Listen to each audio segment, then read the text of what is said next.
Intro. Have you ever wondered if reality is really what it seems? That maybe, just maybe, everything you experience is an illusion? What if I told you that some of the greatest minds in history have questioned the very nature of existence itself?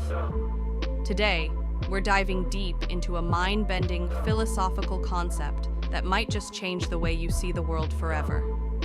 Hook. Imagine waking up one day and realizing that everything, your memories, your relationships, your entire life, was nothing more than a simulation. Sounds like something straight out of a sci-fi movie, right? Well, this idea isn't new. Philosophers have been debating the nature of reality for centuries. From Plato's allegory of the cave to the modern-day simulation theory, the question remains, how do we know what's real? Section 1. Plato's allegory of the cave. Let's start with an ancient thought experiment. Plato, one of the most influential philosophers of all time, described a scenario where prisoners are chained inside a dark cave, only able to see shadows projected on a wall. These shadows are their entire reality. But one day, a prisoner escapes, steps outside, and sees the real world for the first time. Blinded by the light of truth, he realizes that the shadows were just mere reflections of a greater reality. Now, apply this to our own lives. What if everything we see, hear, and touch is just a shadow of something much deeper? Could we be prisoners of our own perception? Section 2. Descartes and the problem of doubt. Fast forward to the 17th century, and we meet René Descartes, a philosopher who famously said, "I think, therefore I am." He questioned everything, even his own existence. What if an evil demon was deceiving him, making him believe in a false reality? The only thing he couldn't doubt was his own ability to think.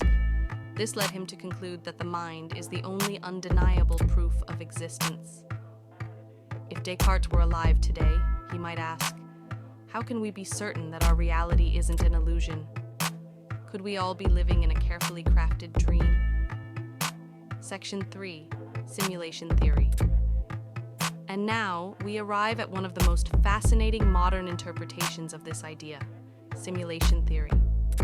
Popularized by philosopher Nick Bostrom, this theory suggests that if civilizations become advanced enough, they might create hyper-realistic simulations of their ancestors. If that's the case, the odds of us being in the real world might be incredibly low. Even Elon Musk has suggested that it's more likely we're inside a simulation than not. Think about it. Video games today are already pushing the boundaries of realism.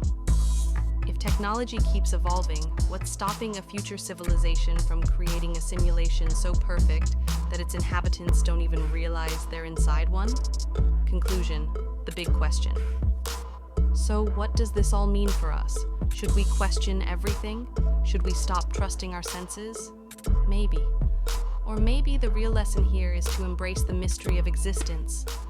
Whether we're living in a cave, questioning an illusion, or trapped in a simulation, one thing remains true. We are thinking beings, capable of wonder and discovery. And perhaps, just perhaps, that's what makes life truly real. Outrow. What do you think? Are we living in a simulation, or is reality exactly as it seems? Let's keep the conversation going in the comments. And if you enjoyed this journey into philosophy, don't forget to like, subscribe, and hit that notification bell for more mind-expanding content. Until next time, keep questioning, keep exploring.